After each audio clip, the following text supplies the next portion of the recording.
On the topic of great men of history, so where do you land on this great debate? How important are individual humans versus systems?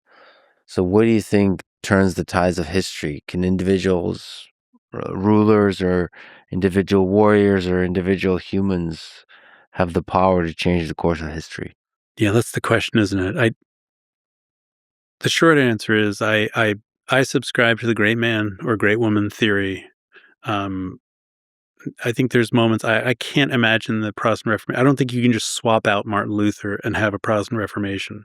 I don't think you can swap out Augustus and have the Roman Empire. I mean, I don't think you can swap out and so on and so forth.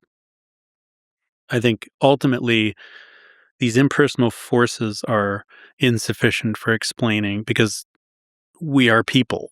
We are humans. We are, everything is kind of a relational thing. But at the same time, the moment needs the man, but the man also needs the moment.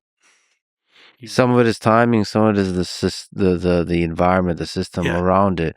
But yeah, I've just seen so many incredible humans that persevere through things that would break basically everybody, and the power of the belief they have.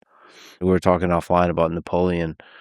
Here's a guy who was a student of all the great military generals of the past, extremely competent in being able to micromanage every aspect of military affairs of a nation, but also extremely confident in his vision of the world and ability to conquer anyone.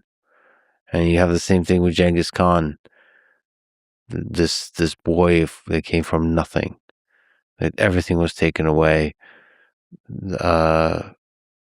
united all of Mongolia, and then conquered most of the known world to them, including eventually China. And it's like, well, can you possibly have the great Mongol Empire without Genghis Khan? No. Yeah.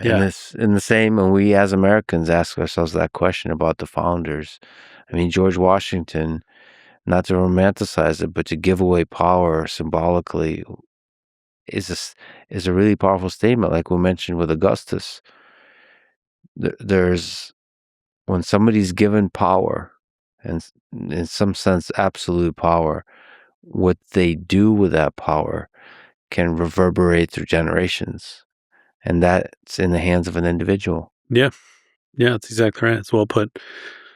Cincinnatus in ancient Rome, same thing.